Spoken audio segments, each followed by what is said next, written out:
Bismillah wa salatu wa salam wa rasulillah. Bienvenue mes amis, je me présente Hachim Sraiti, un étudiant de la faculté de sciences de Tunis. Alors, nous avons vu c'est quoi un objet, c'est quoi une classe. J'ai défini les méthodes et les attributs. Maintenant, nous allons passer à une chose bien importante, ce sont les constructeurs. Donc, actuellement, j'ai défini ce qu'on appelle une classe voiture. On a utilisé implicitement ce qu'on appelle le constructeur par défaut, son paramètre. Donc maintenant, je ne sais pas comment se construire la classe voiture. J'ai simplement une classe d'une manière générale, c'est-à-dire j'ai une classe, mais je ne sais pas comment utiliser cette classe-là. Nous avons vu qu'on peut utiliser cette classe-là à travers ces objets. Donc je veux instancier des objets à travers cette classe, instancier des objets qui ont instance of cette classe, et avec ces objets-là, j'ai accès à tous les attributs et toutes les méthodes qui a défini cette classe-là. Donc, dans Java, on trouve ce qu'on appelle un constructeur. Un constructeur, ce sont des méthodes. Ces méthodes-là doivent opérativement avoir le même nom de la classe. Donc, si j'ai une classe qui s'appelle voiture, je dois avoir un constructeur qui s'appelle voiture. Je dis bien, c'est le même nom, sans tenir compte de la valeur de retour de cette méthode-là. Donc, le constructeur, c'est une méthode qui a le même nom que la classe. Alors, pourquoi même créer le constructeur? Donc, le constructeur effectue certaines initialisations nécessaires pour le nouvel objet créé. C'est-à-dire, j'ai une classe voiture, je vais l'instancier en des objets. J'ai dit dans la présentation du programmation orientée objet que dans Java ou dans n'importe quel langage de programmation orientée objet, tout attribut doit être initialisé. Donc, on initialise ces attributs-là par le constructeur.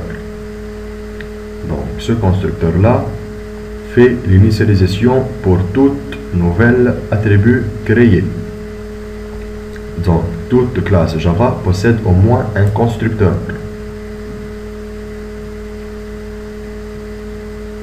D'après au moins, on peut dire que une classe Java, si elle ne définit pas un constructeur, donc si vous, comme programmeur en Java, ne définissez pas explicitement un constructeur de votre classe, un constructeur par défaut, sans argument qui n'effectue aucune initialisation particulière est invoqué. C'est-à-dire, si j'ai une classe voiture qui a comme attribut puissance et démarrer et vitesse, je dis bien que ces attributs-là doivent être initialisés. Comment les initialiser? On initialise en créant un constructeur. C'est une méthode qui porte le même nom de la classe. On voit ici voiture et voiture. Ce constructeur-là va initialiser les attributs. Donc, il va mettre en puissance un P et démarrer, il va me dire false, c'est un booléen. Et ce double-là qui porte l'attribut vitesse doit être égal à 0. C'est une initialisation. Ce constructeur-là est avec un paramètre. Ce constructeur-là est créé par vous comme développeur. Si vous ne voulez pas créer cet constructeur, Java met un constructeur par défaut qui initialise toutes les valeurs à nul.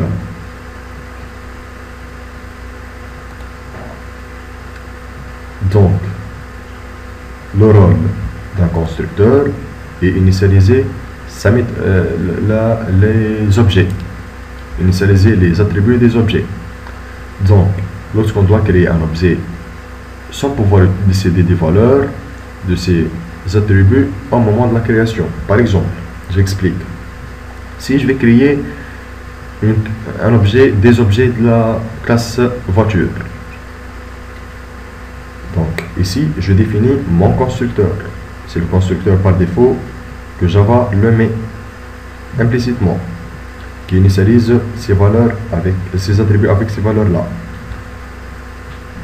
Vous pouvez mettre en œuvre votre propre constructeur et même avec des paramètres qui fait aussi l'initialisation.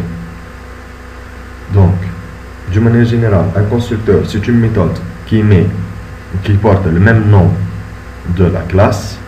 Cette méthode-là sert à initialiser les attributs de cette classe-là pour tout objet créé. Et il aussi, en voyant d'une manière plus haute, plus basse, que ce constructeur-là effectue l'allocation du mémoire dans la RAM pour tout nouvel objet créé. Ce sont les deux rôles principaux du constructeur. C'est qu'il fait l'initialisation des attributs pour tout nouvel objet créé et qu'il fait l'allocation de la mémoire RAM pour tout nouvel objet créé. Un constructeur doit avoir ou non un paramètre. Si vous ne mettez pas un constructeur, Java le met par défaut, qui initialise des valeurs à nul. Si vous voulez avoir des objets, par exemple, si j'ai ici une classe voiture qui a un attribut couleur, cette couleur-là porte le couleur de la voiture. Si je veux avoir la couleur rouge par défaut, donc chaque objet que j'ai créé prend la couleur de cet objet créé et par défaut rouge, celle que j'ai créée dans mon constructeur. Vous pouvez de même créer votre propre constructeur avec paramètres aussi, si c'est possible. Donc, l'utilité que lorsqu'on doit créer un objet sans pouvoir décider des valeurs de ses attributs au moment de la création. Le constructeur sans argument remplace le constructeur par défaut qui est devenu inutilisable dès qu'un constructeur avec un paramètre a été défini dans la classe. Donc, si vous créez votre propre constructeur avec un paramètre, ce constructeur que Java le met implicitement n'a aucune influence. Donc, ce sont les valeurs là que vous avez mis dans votre propre constructeur qui sont les plus influents. J'espère que vous avez bien compris le rôle du constructeur. Je résume. Le constructeur, c'est une méthode qui a le même nom de la classe, qui sert à faire l'allocation dynamique de la mémoire RAM pour tout nouvel objet créé. Il sert à initialiser les attributs avec des valeurs par défaut ou des valeurs que vous pouvez choisir en créant votre propre constructeur. Donc, j'espère que ça s'est bien passé et vous avez bien compris ça. Merci de votre attention. Au prochain tuto. Assalamu alaikum wa rahmatullahi wa barakatuh.